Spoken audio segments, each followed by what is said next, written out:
కీర్తనల నుండి చూడండి, 65వ కీర్తన, పరిశుద్ధ గ్రంథం నుండి 65వ కీర్తన 11వ వచనము. చక్కగా దేవుని వాక్యము చదవగలిగిన వారు స్పష్టంగా చదివితే బిగ్గరగా మంచిది. సంవత్సరమునని దయా కిరీటము ధరింపజేసి ఉన్నావు, నీ జాడలు సారమును వెదజల్లుచున్నవి. ప్రార్థన చేసుకుందాము. ప్రియుడైన మా తండ్రి, ఇంతవరకు పాటల ద్వారా మీ నామాన్ని స్తుతించాం. ఈ సమయంలో మాతో మీరు మాట్లాడండి, బలపరచండి. యేసుని అడుగుచున్నాను తండ్రి, ఆమేన్. సరే, దేవుని వాక్యాన్ని చదువుకున్నాం. సంవత్సరమున దయా కిరీటము నీకు ధరింపజేసేదను. ఉదయకాలము ఆరాధనలో ఒక కిరీటాలు చెప్తూ వచ్చాం. పెద్దలు ఏ కిరీటాలు ధరించుకున్నారని చెప్పాం? సువర్ణ కిరీటం ధరించుకున్నారని చెప్పాం. సంవత్సరమున దేవుడు ఏ కిరీటం ధరింపజేస్తానన్నారు? దయా కిరీటాన్ని దేవుడు ధరింప చేయుచున్నారు అనే మాట మనం చూస్తున్నాం. దయను దేవుడు కిరీటముగా మనకు ధరింపజేస్తున్నాడు. ఒక సంవత్సరము రోజు వరకు వద్దాం. ఒక రోజు, ఒక నెల, ఒక సంవత్సరం. ఒక రోజు మనము ఆరోగ్యంగా ఉన్నామనంటే దేవుని దయ. ఒక నెలంతా మనం ఆరోగ్యంగా బాగున్నామంటే అది దేవుని దయ. సంవత్సరం అంతా మనం చక్కగా ఉన్నామంటే అది దేవుని దయ. దేవుని యొక్క దయ మన పైన ఉన్నది కాబట్టి మనము సంతోషంగాను ఆరోగ్యంగాను ఆయుస్సును కలిగి ఇలాంటి పుట్టినరోజులు కానీ లేక కృతజ్ఞతల గూడి కానీ మనం జరుపుకుంటూ దేవునిలో సంతోషిస్తూ ప్రజలతో చక్కటి సహవాసాన్ని కలిగి మనము ఉంటున్నాం. సరే, ఈ పుట్టినరోజున దేవుడు ఎటువంటి దయను మన పట్ల చూపిస్తాడో మనము నేర్చుకుంటాము. ఎలా ఉంటే దేవుని దయ మన పైన ఉంటుందో కూడా మనం నేర్చుకుంటాం. సరే, దేవుడు మనల్ని ఎలాగా చేశారు అన్న ప్రశ్న మనకు వస్తే, దేవుడు తన చేతులతో మనల్ని నిర్మించారు.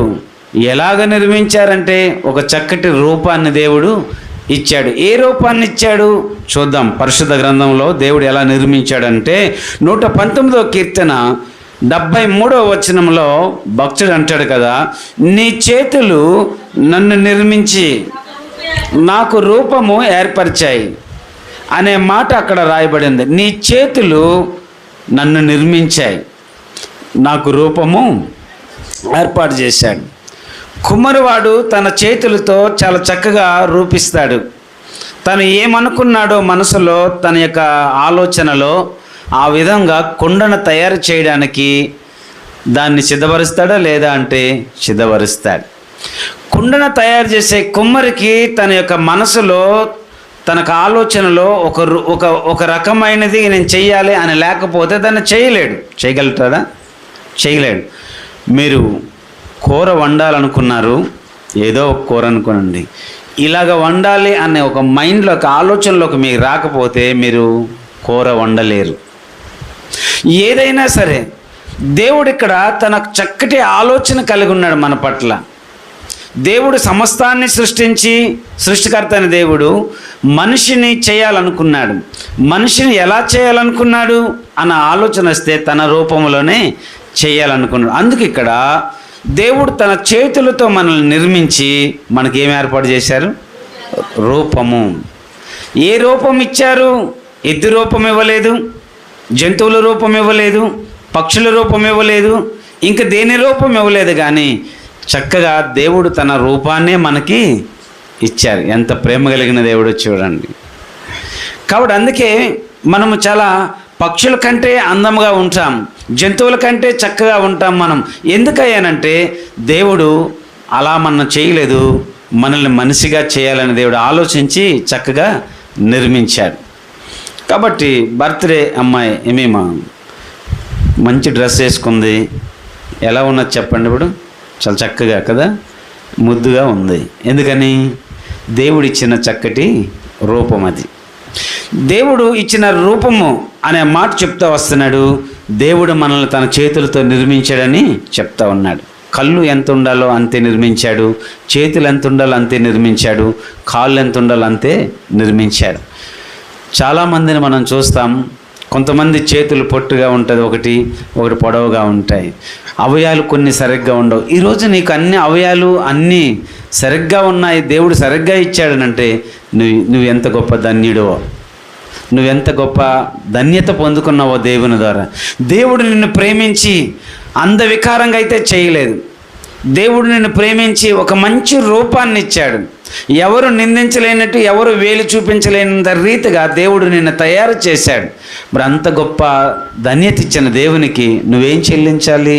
అందుకంటాడు కీర్తనకారుడు 139లో ఏమంటాడు? అందును బట్టి నేను కృతజ్ఞతాస్తుతులు నీకు నేను చెల్లిస్తున్నాను. ఎందును బట్టి అని ప్రశ్న వస్తే, నువ్వు నన్ను నిర్మించావు, నన్ను కలుగు చేశావు, నన్ను తయారు చేసిన విధానం అంతా చూస్తే, ప్రభువా ఎంత గొప్పవాడువో, నువ్వు ఎంత ఆశ్చర్యకరుడు అని దేవునికి ఏం చెల్లిస్తున్నాడు? కృతజ్ఞతాస్తుతులు చెల్లిస్తున్నాడు అనే మాట ఇక్కడ మనం చూస్తాం. సరే, దేవుడు నిర్మించాడు, ఒక రూపం ఇచ్చాడు, అందుని బట్టి మనం దేవునికి కృతజ్ఞత చెల్లించాలి, మంచిదే. దేవుడు మన పైన దయా కిరీటాన్ని ఉంచాడు. ఇది మనం నేర్చుకుందాం. దేవుని దయ నీపై నాపై ఉంటే ప్రతిరోజు మనం సంతోషంగా ఉంటాం. దేవుని దయ నీపైన నాపైన ఉంటే ప్రతి నెల సంతోషంగా ఉంటాం. దేవుని దయ మన మీద ఉంటే ప్రతి సంవత్సరము మనం ఎలా ఉంటాం? బాగుంటాం. కాబట్టి దేవుని దయ మన మీద ఉండాలి. దేవుని దయ లేకపోతే ప్రియులారా మనం ఏమీ చేయలేం.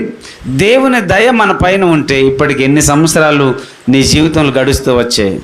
ఏమేమా 6 సంవత్సరాలు పూర్తయిపోయాయి. 7వ సంవత్సరము దేవుని దయా కిరీటం ఆ బిడ్డ పైన ఉంది కనుకనే సంతోషముతో, ఆనందముతో, తన తల్లిదండ్రులతో, సంఘ బిడ్డలతో ఈ విధంగా కృతజ్ఞత దేవునికి చెల్లిస్తూ పుట్టినరోజు జరుపుకోవడానికి దేవుడిచ్చిన గొప్ప దయా కిరీటం. నిజమే, ఇలాగ ప్రతి వారికి దేవుడు ఇస్తూ ఉన్నాడు. ప్రతి మనిషికి పుట్టినరోజు ఉంటుంది. నాకు పుట్టినరోజు లేదండి అనేవారు ఎవరు ఉండరు. ఏదో ఒక రోజు, 31 రోజుల్లో ఏదో ఒక రోజు ఉంటుంది. కొంతమందికి 29 వస్తుంది, అంతే కదా. పాపం వాళ్ళు 5 సంవత్సరాలకు 4 సంవత్సరాలకు చేసుకోవాలి. మనకి ప్రతి సంవత్సరము జరుపుకునే, దేవుని జ్ఞాపకం చేసుకునే, సంతోషించే ఆనందాన్ని దేవుడు మనకి ఇచ్చాడంటే ఎంత దేవుని కృప మన పైన ఉందో మనకు అర్థం కావాలి. దేవుని దయ మన మీద ఉంటే ప్రతి సంవత్సరము మేలే జరుగుతుంది. ప్రతి సంవత్సరం మనం సంతోషంగా ఉంటాం. కాబట్టి దేవుని దయ మన పైన ఉండాలి. ఇందాక మీరు పాడారు, నీ చల్లని చూపుతో అనే పదం మాట్లాడుతూ మేము బ్రతికి ఉన్నాము అంటే దేవుని దయ. మేము సంతోషంగా ఉండగలిగామనంటే దేవుని దయ. మా కుటుంబంతో క్షేమంగా ఉన్నాము అంటే దేవుని దయ. దేవుని దయ వల్లే మనము సంతోషంగా ఉండగలుగుతున్నాం. ఉద్యోగం సంపాదించుకున్నావనంటే అది దేవుని దయే. కుటుంబంతో నువ్వు సంతోషంగా ఉండగలిగినావంటే అది దేవుని దయే. దేవుని దయ లేకపోతే ఏది మనకు రాదు.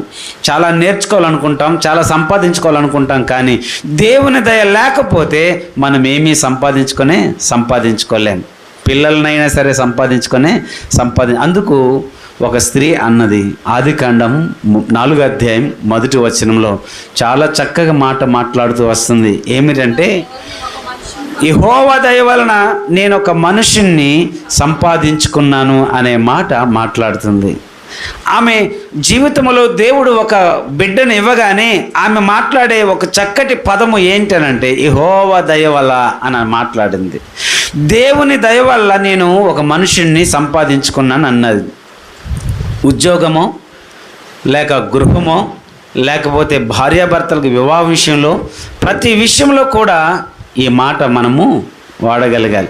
ఎక్కువగా పెళ్ళిళ్ళలో మాట్లాడే మాటలు కొన్ని నేను చెప్తా వస్తాను. ఒక కుటుంబం దీవెనకరంగా ఉండాలి అంటే 4 విషయాలు ఉండాలని చెప్తాను. ఏంటి 4 విషయాలంటే, కుటుంబానికి మొదటగా ఎవరు అధిపతిగా ఉండాలి? ప్రభువే ఉండాలి. ఏ కుటుంబంకి ప్రభు అధిపతిగా ఉంటారో ఆ కుటుంబం ఎలా ఉంటుంది? ఆశీర్వాదకరంగా ఉంటుంది. అంతే. తర్వాత ఇంకేమి ఉండాలి? దేవుని దగ్గరికి వెళ్ళాలి. తర్వాత ఏమవ్వాలి? దేవుని దగ్గరికి వెళ్ళాలి. ఆ తర్వాత దేవుని సమయం కొరకు వెయిట్ చేయాలి. దేవుని సమయం కొరకు కనిపెట్టాలి. ఆ తర్వాత దేవుడు ఏం చెప్పాడో అది చేస్తే ఆ కుటుంబం ఎలా ఉంటుందో తెలిసిన? దీవెనకరంగా ఆశీర్వాదకరంగా ఉంటుంది అనే మాట మనం ఇక్కడ చూడగా, ఈ 4 విషయాలు ఏ కుటుంబంలో ఉంటాయో ఆ కుటుంబం ఎప్పుడు కూడా దీవెనకరంగా ఉంటుంది.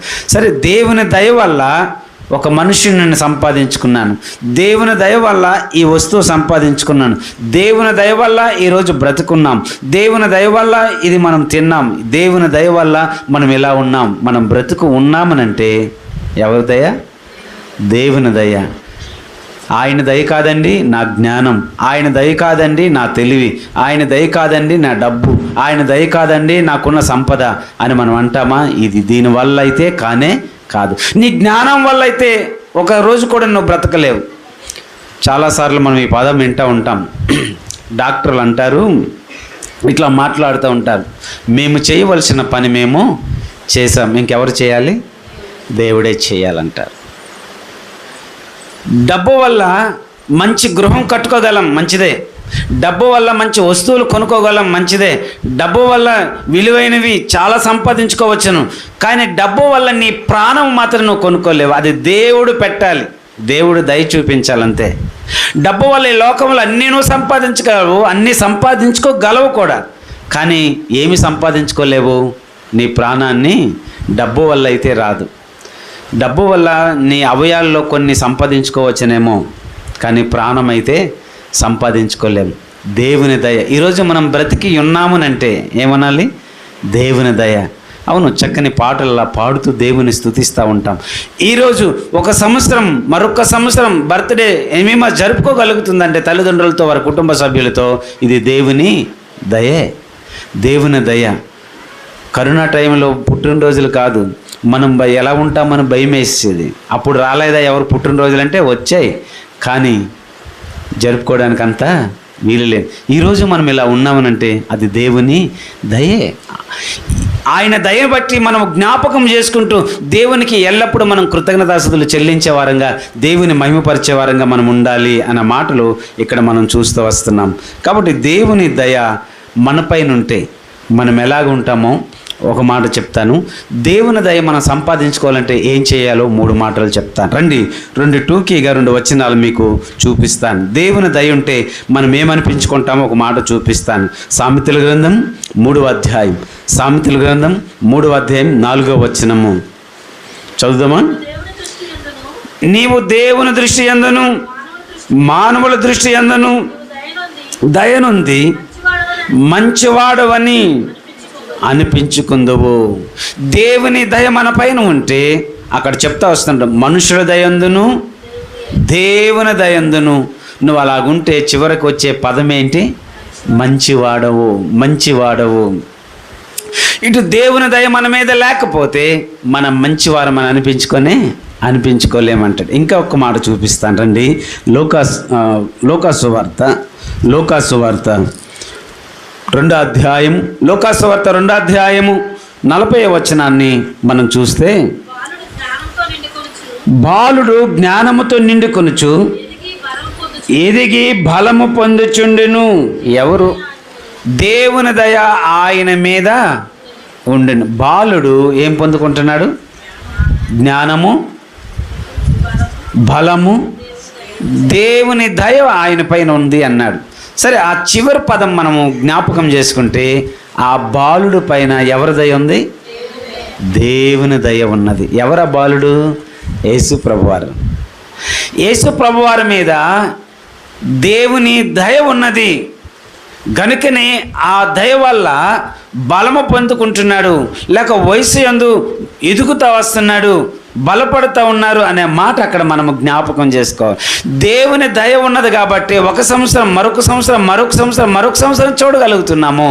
దేవుని దయ వల్లే ఇలాంటి పుట్టినరోజులు ఎన్నో చేసుకోగలుగుతున్నాము. దేవుని దయ వల్లే మనము అనేకులతో కలిసి క్షేమంగా ఉండగలుగుతున్నాము. కారణం ఏంటంటే చివరికి చెప్పే మాట దేవుని దయ. యేసు ప్రభు మీద దేవుని దయ ఉన్నట్టు మన పైన ఉంటే, మన తలపైన ఉంటే, మనం ఎక్కడున్న క్షేమమే, మనకి ఎక్కడున్న ఆరోగ్యమే, మనం ఎక్కడున్నా ఆశీర్వదింపబడతాం, మనం ఎక్కడున్నా సరే ఘనత పొందేవారంగానే ఉంటాం. దేవుని దయ లేకపోతే మన కష్టం వృధా, దేవుని దయ లేకపోతే మన జ్ఞానం వృధా, దేవుని దయ లేకపోతే మనం ఎంత ప్రయాసపడినా సరే అది ఫలింపుకు రానే రాదు. దేవుని దయ మన మీద ఉండాలి. అందుకంటున్నాడు కదా, సంవత్సరమున దయా కిరీటం నీ పైన. ఈ సంవత్సరం కూడా దేవుడు ఏముంచుతున్నాడు? మొదటి సంవత్సరంలో ఏమేమోపై ఏముంచాడు దేవుడు అంటే దయ. రెండో సంవత్సరంలో ఏముంచాడంటే దయ. నాలుగో సంవత్సరంలో ఏముంచాడంటే దయ. ఆరో సంవత్సరం కూడా ఏముంది? ఈ 7వ సంవత్సరం కూడా దేవుని దయ ఉన్నది. కాబట్టి ఆ అమ్మాయి విషయంలోనే కాదు, ఇక్కడున్న మన అందరి పైన కూడా దేవుని దయ ఉంది. కాబట్టి ఈరోజు ఇలాగ మనం దేవుని సన్నిధిలో కూడుకోగలిగాం. యేసు ప్రభు మీద దేవుని దయ ఉన్నట్టు మన మీద కూడా ఏమి ఉండాలి? దేవుని దయ ఉండాలి అని మనం కోరుకోవాలి. అలా ఉండాలంటే మనం ఏం చేయాలో కూడా మనం కొన్ని వాక్యాలు మీకు చూపిస్తాను, ఇంకా చూపిస్తాను. దేవుని దయ ఉంటే మన దినాలు, మన సంవత్సరాలు ఎలాగవుతాయో చూపిస్తాను. రండి, సామెతలు 9వ అధ్యాయం 11వ వచనం. సామెతలు 9వ అధ్యాయం 11వ వచనము. నా వలన నీకు దీర్ఘాయువు కలుగును, నీవు జీవించు సంవత్సరములు అత్యధికములగును లేక అధికమగును అనే మాట మనం అక్కడ చూస్తున్నాం. దేవుని దయ మన పైన ఉంటే దీర్ఘాయువుతో జీవిస్తాం, దీర్ఘాయువుతో జీవిస్తాం. మన సంవత్సరాలు కూడా ఎలా ఉంటాయని చెప్పారు? ఇంకా పెరుగుతూనే ఉంటాయి. దేవుని దయ మన పైన ఉండాలి. దేవుని దయ ఉంటే దీర్ఘకాలము అనే మాట మనం చూస్తే బైబిల్లో దీర్ఘకాలం జీవించేవారు చాలామంది ఉన్నారు. మెతీషలు ఉన్నాడు, ఆయనన్ని సంవత్సరాలు ఎవరు జీవించలేదని మనం చూస్తాం. యోబు దీర్ఘకాలము జీవించాడు. ఎన్ని సంవత్సరాలు జీవించాడు? ఆ 42వ అధ్యాయంలో మనం చూస్తాము. చదవద్దు కానీ 16వ వచనంలో 4 తరాల వరకు ఉన్నాడు. అంటే 140 సంవత్సరాలు బ్రతికాడనే మాట చూస్తాం. నిండి వృద్ధాప్యం వచ్చేంత వరకు తను జీవించాడనే మాట మనం చూస్తాం ఆ 42:16 వచనంలో. కాబట్టి దీర్ఘాయువు దేవుడిచ్చేవాడు. ఎప్పుడు వస్తుంది? అది దేవుని దయ వలనే. ఒక సంవత్సరం మనం సంతోషంగా ఉన్నాము అంటే అది దేవుని దయే. ఇంటిలో అన్నీ సంపాదించుకోగలిగామనంటే అది దేవుని దయే. మన జ్ఞానం కాదు, మన తెలివి కాదు, మన డబ్బు కాదు, మన అధికారం కాదు, ఏది కాదు, కేవలం దేవుని దయే అని మనం గుర్తించాలి. చాలాసార్లు నేను సంపాదించుకున్నాను, నా డబ్బురా అని అంటారు. నువ్వు సంపాదించుకోవడం కాదు, దేవుడు నీకు ఆ ఆరోగ్యము, ఆ ఆయుష్ను, ఆ శక్తిని సంపాదించుకునే కృప దేవుడు చూపించాడు కాబట్టి నువ్వు సంపాదించుకోగలిగావు. లేకపోతే నీ వల్ల నా వల్ల కూడా కానే కాదు.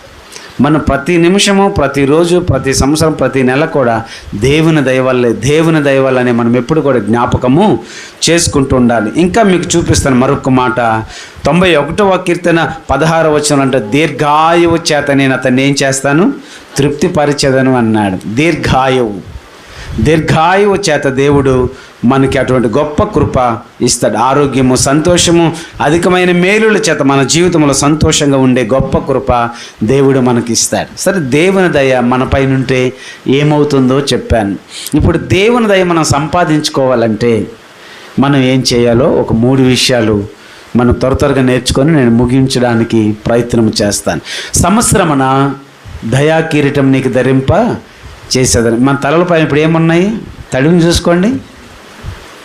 దేవుని దయ ఉందండి. దేవుని దయ లేకపోతే ఇక్కడ వరకు నువ్వు రావు. దేవుని దయా కిరీటం నీ పైన ఉంది కాబట్టి నువ్వు దేవుని సన్నిధికి రాగలిగావు, పాడగలిగావు, దేవుని వాక్యం వినగలుగుతున్నావు. దేవుని దయ అలా తప్పిపోతే ఏమవుతుందో తెలియదు. దేవుని దయ మన పైన ఉంది అన్న విషయాన్ని మనము ఎప్పుడూ మర్చిపో. ఇప్పుడు దేవుని దయ మనం సంపాదించుకోవాలంటే ఏం చేయాలి? రండి, దేవుని దయ సంపాదించుకోవాలంటే మనం ఏం చేయాలో కొన్ని సంగతులు మనం చూద్దాం. సామెతలు గ్రంథం 4వ అధ్యాయం 10వ వచనాన్ని ఈ మాట చూద్దాం. సామెతలు 4వ అధ్యాయం 10వ వచనము. నా కుమారుడా, నీవు ఆలకించి నా మాటలు అంగీకరించిన ఎడల నువ్వు దీర్ఘాయుష్మంతుడు అగుదువు. అక్కడ చాలా మంచి మాట రాస్తూ వచ్చాడు. మనము దీర్ఘం కాలం మనం జీవించాలంటే దేవుని దయ మనం దేవుని దయ ఉంటేనే దీర్ఘకాలం మనం జీవిస్తాం. దేవుని దయ మనం సంపాదించుకోవాలి అంటే మొదటి మాట ఏంటో దర్శన? దేవుని మాట వినాలి. ఎవరి మాట వినాలి? దేవుని మాట వినాలి. దేవుని మాట ఏ మనిషి అయితే వింటాడో ఆ మనిషి పైన దేవుని దయ ఉంటుంది.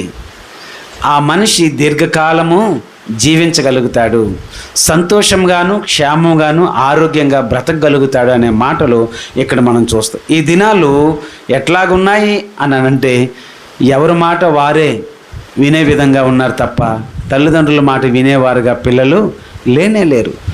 ప్రజలు దేవుని మాట వినేవారుగా లేనే లేరు. అక్కడ రాస్తున్న మాట, నా కుమారుడా నా మాట నువ్వేం చేయాలి? ఆలకించాలి. తర్వాత ఏమన్నాడు? అంగీకరించాలి అన్నాడు. దేవుని మాటలు వినే మనసు ఈరోజు ఎంతమందికి ఉన్నది అని అంటే చాలా తక్కువ మందికే. దేవుని మాటలు వినే మనసు చాలా తక్కువ మందికే ఉన్నది. దేవుని మాట ఇది, దేవుని మాట నేను వినాలి, దేవుని మాట ప్రకారం నేను చేయాలి, దేవుని మాట ప్రకారం నేను జీవించాలి, దేవుడు చెప్తున్నాడు నాతో అని దేవుని మాట వినే మనసు ఎంతమందికి ఉందయ్యా అని అంటే భూమి మీద చాలామంది వినవారే తప్ప కానీ వినేవారు తక్కువ. ఇక్కడ అంటున్నాడు కదా, ఆయన మాటలు వినాలి, ఆయన మాటలు అంగీకరించాలి అనే మాటలు ఇక్కడ చెప్తా వస్తుంది. ఎవరి ఆలోచన వారిదే, ఎవరి ఉద్దేశాలు వారిదే, ఎవరు ఇష్టమో వారిదే. దేవుడు ఇలా చెప్తున్నాడు చెయ్యండి బాబు అని అంటే వినరు. లేక తల్లిదండ్రుల బాబు ఇలా కాదు అంటే వినరు. పెద్దలు చెప్తారు ఇలా చెయ్యాలి బాబు అంటే వినరు. ఎవరి మాట వాళ్ళే చేసుకుంటున్నారు తప్ప ఎందుకు పెద్దలు చెప్పారు, ఎందుకు తల్లిదండ్రులు చెప్పారు, ఎందుకు దేవుడు చెప్తున్నాడు అనే ఒక్కసారి ఆలోచించే మనుషులు ఉన్నారనంటే తక్కువ అయిపోయారు. డాక్టర్ గారు ఇలా చెప్తూ వస్తున్నారు. ఈ రోజుల్లో పూర్వం రోజుల్లో అయితే 100 సంవత్సరాలు బ్రతికారు, కానీ ఇప్పుడున్న రోజుల్లో 120 సంవత్సరాలు లేకపోతే ఇంకా లోపలే బ్రతుకుతున్నారు. కానీ రాబోయే తరం పిల్లలు, ఆ పిల్లలు 40 సంవత్సరాల కంటే ఎక్కువ బ్రతకడం చాలా కష్టమే అని అంటున్నారు డాక్టర్లు. ఎందుకయ్యానంటే ఇప్పుడున్న వాతావరణం వేరు, ఇప్పుడు తింటున్న తిళ్ళు వేరు, ఇప్పుడు ఉంటున్న పరిస్థితులు వేరు, రకరకాలు. ఎందుకంటే వారి ఆలోచనలు వేరు, వాళ్ళ ఇష్టాలు వేరు, వాళ్ళ ఉద్దేశాలు వేరు, వాళ్ళ యొక్క నడవడి వేరు. ఈ బాబు అలా కాదనంటే నాకు తెలుసులే, నా ఇష్టము నాదే అంటున్నారు. దేవుడు అంటున్నాడు, నా మాట ఎవరైతే వింటారో, నేను చెప్పినట్టు ఎవరైతే ఆలకిస్తారో, నేను చెప్పినట్టుగా ఎవరైతే జీవిస్తారో వారు ఎలా ఉంటారని చెప్పాడు? దీర్ఘకాలము వారు జీవిస్తారు, ఇలా దీర్ఘాయువు కలుగుతుందనే మాట దేవుడు అక్కడ చెప్తూ వస్తాడు. ఎక్కువ కాలం ఎందుకు జీవించలేకపోతున్నాము అని అంటే దేవుని మాట విననందువల్లనే. నువ్వు దీర్ఘకాలం బ్రతకాలి, సంతోషించాలి, సంతోషంగా ఉండాలి అంటే ఎవరి మాట వినాలి? దేవుని మాట వినాలండి. దేవుడు ఎన్నిసార్లు మనల్ని చెప్తా వస్తాడు, తల్లిదండ్రులు చాలాసార్లు చెప్తా వస్తారు. కానీ ఈ 2 మాటలు పిల్లలు లెక్క చేయకుండానే వాళ్ళ ఇష్టం వాళ్ళకి చాలాసార్లు ఏమంటారు, అమ్మా నీకు తెలియదమ్మా, మనకు తెలియదని చెప్తారు వాళ్ళు. అంటే అన్నీ వాళ్ళకే తెలుసు అన్నట్టుగా చెప్తారు పిల్లలు. అప్పుడు మనం ఏం చెప్తామంటే తల్లిదండ్రులు చెప్పలేరు. చెప్తే ఎక్కడ అలుగుతాడో లేకపోతే ఏమవుతాడు అని చెప్పకుండా ఉంటాం. వాడు అందుకే అలా తయారవుతున్నాడు, అమ్మాయి అందుకే అలా తయారవుతుంది. చెప్పాలి, చెప్పే వయసులోనే చెప్పాలి. వారు అప్పుడు విని వారు చక్కగా వారి భవిష్యత్తును కట్టుకుంటారు, వారి జీవితం ఆశీర్వాదకరమైన స్థితిలో నడిపించుకుంటారు. వాళ్ళు ఆ దశగా వారిని నడిపించాలి. వారి ఇష్టం వచ్చింది అని వదిలేస్తే రేపొద్దున్న ఈ సంసోన్లా తయారవుతారు. సంసోన్ ఏం చేశాడు చెప్పండి? తిమ్నాథ్కి వెళ్ళాడు, అమ్మాయిని చూశాడు, చేస్తావా చేయవని పట్టుకున్నాడు. ఏం చేస్తారు? ఇంకా అదే పరిస్థితి అయిపోయింది. అలా వస్తుంది.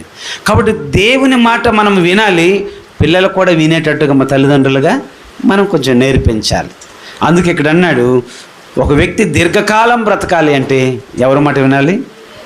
నా కుమారుడా నా మాట ఆలకించు, నా మాట అంగీకరించు అన్నాడు. ఆలకించమన్నాడు, దాన్ని అంగీకరించు. చాలామంది ఆలకిస్తున్నట్టే ఆలకిస్తారు, అంగీకరించరు దాన్ని. అలాగే చెప్తుంది మా అమ్మ, ఇప్పుడంతే అలాగే చెప్తుంది. అసలు మీకు తెలియదండి బాబు, ఎప్పుడంతే మా అమ్మ అలాగే చెప్తా, అందుకే ఎన్నట్టు అంటాను అంతే. ఏం చేస్తారంటే వీళ్ళు ఆ మాట మాత్రం దగ్గరికి తెచ్చుకోరంట. తల్లిదండ్రులుగా చాలా బాధపడవలసిన పరిస్థితి వస్తూ ఉంటుంది. కానీ పిల్లలు అలా తల్లిదండ్రుల మాట దేవుని మాట వింటే వారు ఏమవుతారని తెలిసిన మంచివారు అనిపించుకుంటారు. ఎందుకంటే మానవుల దయందును దేవుని దయందును అలాగ నడుచుకుంటే చివరికి వాళ్ళకి ఏం పేరు వస్తుంది? మంచివారని వస్తుంది. అటువంటి స్థితిలోకి పిల్లలు ఉంటే పిల్లలు బట్టి మనం ఎంత సంతోషిస్తాం కదా. కాబట్టి దేవుని మాట వినేటట్లు వారిని నేర్పించాలి. ఇంకా చూద్దాం రండి, దేవుని వాక్యంలో చూపి సామెతలు 3వ అధ్యాయం 1-2 వచనాలు. సామెతలు, నా కుమారుడా నా ఉపదేశమును మరువకము, నా ఆజ్ఞలు గైకొనము. అలాగ ఆగుదాం. అక్కడ చెప్తా వస్తున్నాడు కదా 1-2 వచనాల్లో, నా కుమారుడా నా ఉపదేశము ఎప్పుడు మర్చిపోకు, నా ఆజ్ఞలు గైకొనుము అని చెబుతూ 3 విషయాలు చెప్తా వస్తున్నాడు అక్కడ. ఏంటి ఆ 3 సంగతులనంటే, 1 దీర్ఘాయువు కలిగిన జీవించాలి అంటే, 2 సుఖజీవంతో గడుపు సంవత్సరంలో బ్రతకాలి అంటే, 3 శాంతి సమాధానం నీకు కలగాలంటే మొదట పని చేయాలి ఖచ్చితంగా. ఒక వ్యక్తి ఎక్కువ కాలము సంతోషముగా సమాధానంగా బ్రతకాలి అంటే, సుఖజీవముతో సంతోషంగా తన సంవత్సరాలు అనుభవించాలి అంటే, దీర్ఘకాలము బ్రతకాలి అంటే చేయవలసిన పని ఏంటో తెలిసిన? ఉపదేశాన్ని ఎప్పుడు మరవకూడదు, ఆజ్ఞ ఎప్పుడు తప్పిపోకూడదు, దాన్ని గైకొని ఆ విధంగా. ఇప్పుడు చదవండి ఆ వచనాలు, చదవండి. అవి దీర్ఘాయువును సుఖజీవంతో గడుపు సంవత్సరములు శాంతిని నీకు కలుగు చేసేదను అన్నారు. ఎవరంటున్నారు ఈ మాటలు? దేవుడే చెప్తున్నాడు స్వయంగా. మనము దేవుని మాట వినాలి, దేవుని మాట వినాలి. నా కుమారుడా అనే చక్కగా ఒక తండ్రిగా సంబోధిస్తూ మనల్ని పిలుస్తున్నాడు.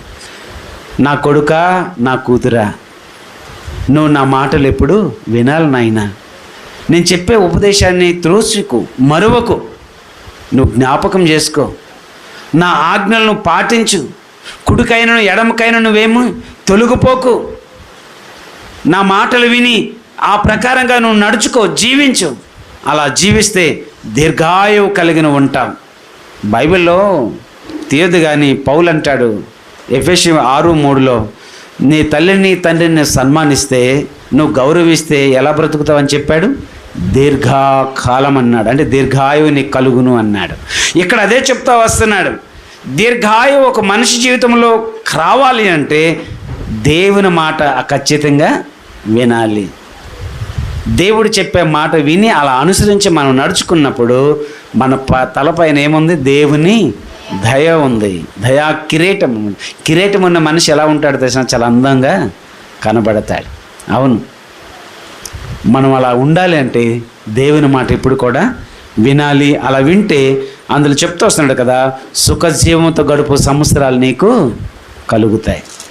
ప్రతి సంవత్సరం సుఖంగా బతకాలనుకుంటామా లేదా చెప్పండి? అవును, ప్రతిరోజు అలాగే కోరుకుంటాం, ప్రతి నెల అలాగే కోరుకుంటాం, ప్రతి సంవత్సరం అలాగే కోరుకుంటాం. అలా కోరుకుంటే ఎవరి దయ ఉండాలి? దేవుని దయ ఉండాలంటే మనం ఏం చేయాలి? దేవుని మాట వినాలండి. దేవుని మాట వినకుండా మన మాట మనమే వింటూ మనం జీవిస్తే మన జీవితం చాలా కష్టం, చాలా బాధలు పడతాం, చాలా వేదన చెందుతాం.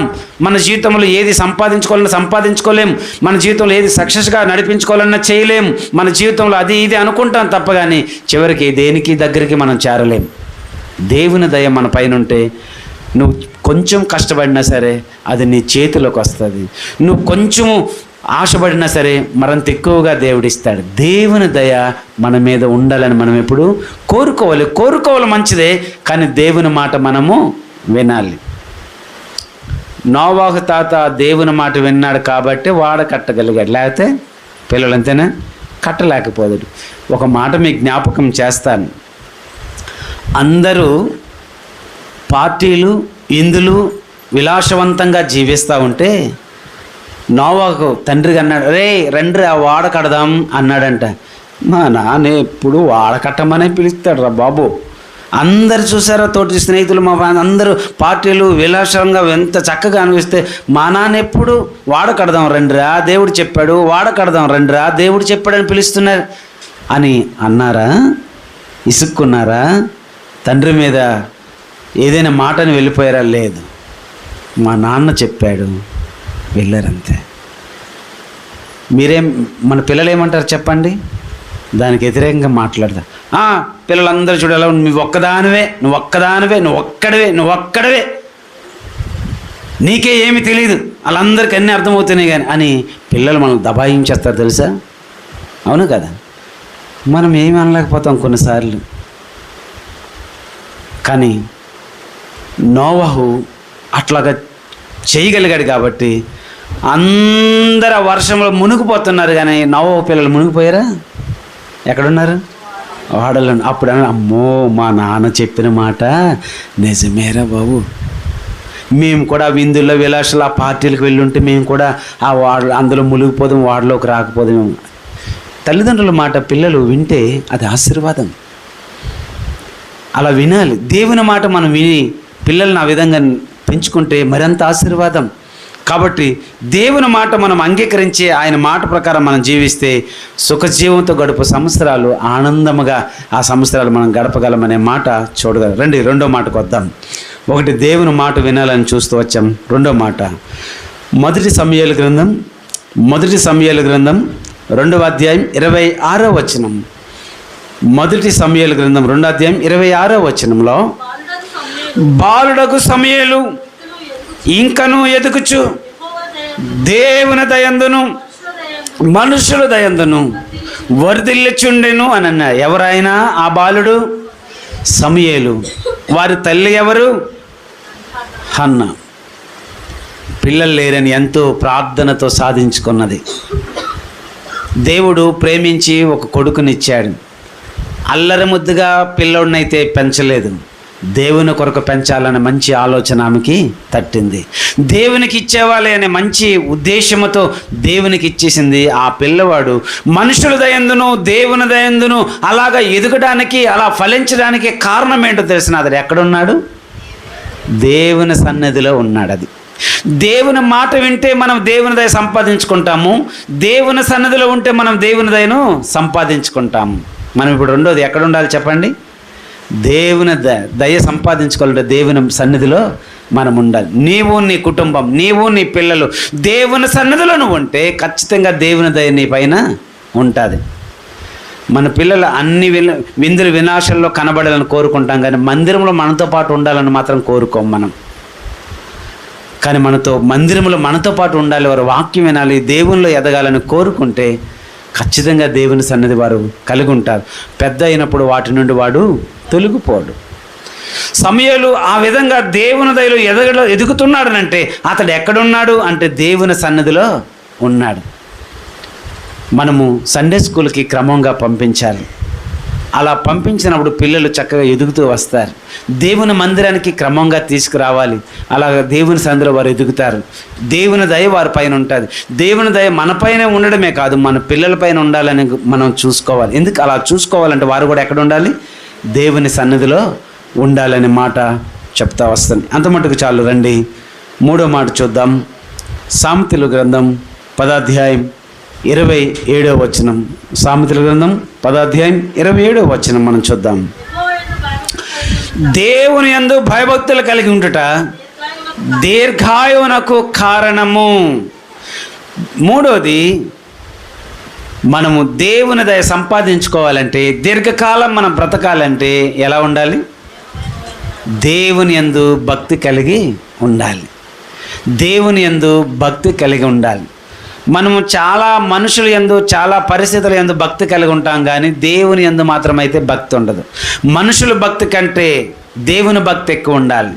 ఈ రోజుల్లో దేవుని భక్తి కంటే మనుషుల భక్తి ఎక్కువైపోతుంది. దేవుని దయ మనం ఎలా సంపాదించుకోగలుగుతాం? మనుషులు దయ కంటే, మనుషులు భక్తి కంటే దేవుని దయ, దేవుని భక్తి మనం కలిగి ఉంటే మనం ఎంతకాలం బ్రతుకుతామని చెప్తున్నాడు? దీర్ఘకాలము జీవించగలుగుతామనే మాట అక్కడ చెప్తావు. అందుకు దేవుడు ఏమంటున్నాడు తెలిసిన 34వ కీర్తన 11-12 వచనాల్లో, మీకు భయభక్తులు నేర్పుతాను రండి పిల్లలారా అని చెప్తున్నాడు. పిల్లలారా మీరు వచ్చి నా మాట వినండి, దేవుని యందు ఎలా మీరు భయభక్తులు ఉండాలో మీకు చెప్తాను. ఎవరైనా ఎక్కువ కాలం జీవించాలని అనుకుంటున్నారా? మేలు పొందుచు, మేలు నొందుచు, మేలు పొందాలని ఆశపడేవారు అనేక దినములు బ్రతకాలని ఎవరైనా కోరుకుంటే ఏం పలకకుండా, చెడ్డ మాటలు పలుకకుండా, నాలుకను కపటమైన మాటలు పలకకుండా నీ పెదవులను కాచుకున్నాము. ఒక ఆయన అన్నాడు, నా నోటికి ఏం పెట్టుకున్నా అన్నాడు. ఎందుకంటారు? నూరు చేతికి ఎందుకు చిక్కం పెడతారు? అది తినకూడదని, అంతేనా? సరే, తర్వాత ఆలోచిద్దాం. కాబట్టి ఇక్కడ దేవుని వాక్యంలో చూస్తూ వస్తున్నాం కదా, ఈ వచనాల్లో మనం చదువుకున్నాము, పిల్లలారా మీరు వచ్చి నా మాట వినండి. అలా పిలిచినప్పుడు అవును మనల్ని పిలిచారు, ఏం చెప్తారు, ఏం నేర్పిస్తారు అని దగ్గరకు వస్తే అప్పుడు తల్లి మంచి ఉపదేశమే ఇస్తుంది, లేక తండ్రి మంచి ఉపదేశమే ఇస్తాడు, లేక దేవుడు మంచి ఉపదేశం మనకి ఇస్తాడు. మన జీవించే జీవితం ఎలా జీవించాలో, మన జీవితంలో దేవుని దయ ఎలా సంపాదించుకోవాలో, మన జీవితంలో మనం ఎలా గొప్పవారం అవ్వాలో, మన జీవితంలో ఉన్నతమైన స్థాయికి ఎలా రావాలో చక్కటి ఆలోచనలు దేవుడు మనకి చెప్తారు, తల్లిదండ్రులు కూడా చెప్తారు. పిల్లలారా రండి అని పిలిచినప్పుడు రాకపోతే ఇంకా వారిని బతిమాలాలనే ఆలోచన వస్తుందా, లేకపోతే ఏమొస్తుంది, మీకు కోపం వస్తుంది. పిలిచాను, చాలా మంచి విషయాలు వాళ్ళకి నేర్పిద్దాం అనుకున్నాను, కానీ వాళ్ళ దగ్గరికి రాలేదు. ప్రేమకు బదులు దయకు బదులు 2 దెబ్బలు పడతాయి వారి మీద, అవునా, పెడతా. ఎందుకనంటే నేను పిలిచాను, నా మాట మీరు వినలేదు. మీకు మంచి మార్గాన్ని బోధించాలనుకున్నాను, మంచి ఆలోచనలు చెప్పాలనుకున్నాను, మంచి త్రోవలో నడిపించాలనుకుంటున్నాను, మీరు మంచిగా బ్రతకాలని మిమ్మల్ని పిలుస్తున్నాను. పిల్లలారా రండి నా దగ్గరికి. యెహోవా యందు భయభక్తులు ఎలా బ్రతికొండాలో, ఎలా మన భయభక్తులు ఎలా చూపించాలో మీకు చెప్తాను రండి అనే మాటలు ఇక్కడ చెప్తా వస్తారు. అంతేకాదు దీర్ఘకాలం మనం ఎలా జీవించాలంటే చెడ్డ మాటలు, కపటమైన మాటలు పలకకుండా మనం బతకాలి అని అంటాడు అక్కడ. దేవుని దయ ఒక మనిషి మీద ఉండాలంటే ఏం చేయాలి, దేవుని మాట వినాలి. 2వది దేవుని సన్నిధానంలో ఉండాలి. 3వది దేవుని యందు భయభక్తులు కలిగి మనం ఉండాలి, లేక భక్తి కలిగి మనం ఈ 3 మన జీవితంలో ఉంటే మనం దీర్ఘకాలం జీవిస్తాము. ఎందుకయ్యానంటే దేవుని దయ మన పైన ఉంటుంది. బైబిల్లో ఒక అతను 100 మంది పిల్లలను కన్నాడంట. అది ప్రసంగి గ్రంథంలో మనం చూస్తాం. 100 మంది పిల్లల్ని ఏం చేశాడు, కన్నాడు. ఇప్పుడు 100 మంది పిల్లలు కంటే ఆ తండ్రికి ఆ తల్లికి ఎలాంటి ఆలోచనలు ఉండవు చెప్పండి. ఈ కొడుకు చూడకపోయినా ఆ కొడుకు చూస్తాడు, ఆ కొడుకు చూడకపోయినా ఈ కూతురు చూస్తాడు అని అనుకోలేము. అయితే ఈ 100 మందిని కన్నారు, కానీ ఎవరిని సరిగ్గా వారు పెంచలేక చివరికి ఏం మిగిలిందంటే జీవితం తెలిసిన దుఃఖం మిగిలింది, శోక సముద్రం. అక్కడ అంటాడు, ఇంక వివరణ ఇవ్వలేను కానీ ఆ మాట. పిల్లల్ని ఎంతమంది దేవుడిచ్చాడో కన్నామన్నది కాదు ప్రాముఖ్యత, వారు ఎలాగ దేవుని కొరకు మనం పెంచగలిగాం, వారు ఎలాగ మంచి మార్గంలో ఉంచగలిగాం అనేది మంచి ఆలోచన మనము చేయగలగాలి. అలా చేసి పిల్లలు వారికి తెలియదు, బయట అందరు తిరుగుతున్నారు, నేను తిరగాలనుకుంటాను, బయట అలాగ ఉంటున్నారు, నేను కానీ తల్లిదండ్రులుగా మనకి తెలుసు పిల్లలు మంచివారు కావాలి అంటే బయట ఉంటే మంచివారు అవరు, అలా తిరిగితే మంచివారు అవరు, ఇలా ఉంటే మంచివారు అవరు. మన చేతుల్లో ఉంటే మంచివారు అవుతారు, దేవుని చేతిలో పెడితే మంచివారు అవుతారు. కాబట్టి వారు మంచి జీవితాన్ని జీవించాలి, అనుభవించాలంటే నీవే పునాది వేయాలి.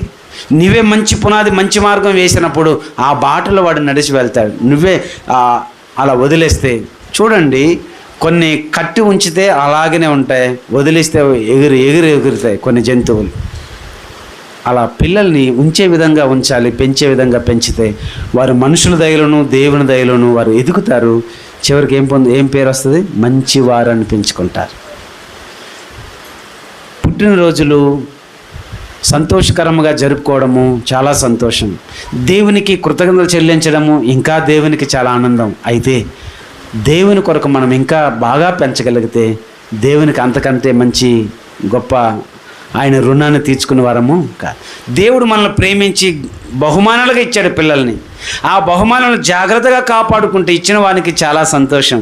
ఆ బహుమానం ఎక్కడ పెడితే అక్కడ వదిలేస్తే ఇచ్చిన వానికి ఎలా ఉంటుందో తెలిసిన, ఇచ్చాను కానీ వాడుకోవడం అతనికి రావట్లేదని చాలా బాధపడతాడు. ఈరోజు నీకు ఎన్ని బహుమానాలు వచ్చాయో, నీ అంబుల పొదలు ఎన్ని బాణాలు ఉన్నాయో నీకు తెలుసు. ప్రతి గిఫ్ట్ విలువైనదే, అది జాగ్రత్తగా దాచుకోవాలి. అంబుల పొదలో ఉన్న బాణాలు మంచివే, కానీ అవి పదునుగా ఉండాలి. అర్థమైంది? దేనికి పదునుగా ఉండాలి? దేవుని పనికై, దేవుని కొరకై పదునుగా గురి చేసి వదిలితే ఖచ్చితంగా అక్కడ వెళ్ళి గుచ్చుకునే విధంగా ఉండాలి. అలాగ మన అంబుల పొదలో, మీ అంబుల పొదలో ఎన్ని బాణాలు ఉన్నాయనేది మీకే తెలియాలి. దేవుడు ఎన్ని పెట్టాడంటారు? మీరు ఎప్పుడైనా తడుగు చూసుకున్నారా? 2 వేసి ఉంటాయి, ఒకరికి 4 వేసి ఉంటాయి, ఒకరికి 3 వేసి ఉంటాయి, ఒకరికి 7 ఉంటాయి. మా తల్లికి మేము ఎంతమంది తెలిసిన 5 మగవాళ్ళు 2 ఆడపిల్లలు, 7 సంతానం మేము. అంటే దేవుడు ఒక్కొక్కరికి ఇస్తూ ఉంటాడు ఒక్కొక్క విధంగా. అయితే మన అంబుల పొదలు ఎన్ని బాణాలు ఉన్నాయనేది కాదు, బాణం దేనికి ఉపయోగపడ్డది అనేది చాలా ప్రాముఖ్యం. ఎలా గురి చూసి ఆ బాణం ఉపయోగించి వదిలామనేది చాలా ప్రాముఖ్యం. కొంతమంది వదలడం రాదు, పట్టుకోవడం రాదు. కానీ పట్టుకోవడము వదలడం సరిగ్గా వస్తే ఆ బాణం సరిగ్గానే వెళ్తుంది. దానివల్ల అది ప్రయోజనకరంగా ఉంటుంది, ఉపయోగం లేని విధంగా ఉండదు. ఈరోజు మీరు ఎలా గురిచి వదులుతున్నారో మీ బాణాలని, ఎలా దాస్తున్నారనేది మీ చేతిలో ఉంది. అవునా? దేవుని చేతిలో ఉందా? మీ చేతిలో ఉందా? మీ చేతిలో ఉంది. దేవుడు పెట్టాడు మీ చేతిలో. దాన్ని ఉపయోగించుకు వాడుకునే విధం కూడా దేవుడు మీ జ్ఞానము తెలివి ఇస్తాడు. అలా వదిలినప్పుడు ఆ బాణం ద్వారా ఎవరికి మహిమ వస్తుంది తెలిసిన? అలా ఇస్తాం మనం, అంతే. ఇప్పుడు మన తల్లిదండ్రులుగా ఎలా ఉపయోగిస్తున్నాం, ఎలా వాడుకుంటున్నాం అనేది మనం చూడాలి. దీర్ఘకాలం మనం బ్రతకాలి అంటే 1, దేవుని దయ మన మీద ఉండాలంటే 2, మనం ఏం చేయాలి? దేవుని మాట వినాలి, దేవుని సన్నిధిలో ఉండాలి, దేవుని యందు భయభక్తులు కలిగి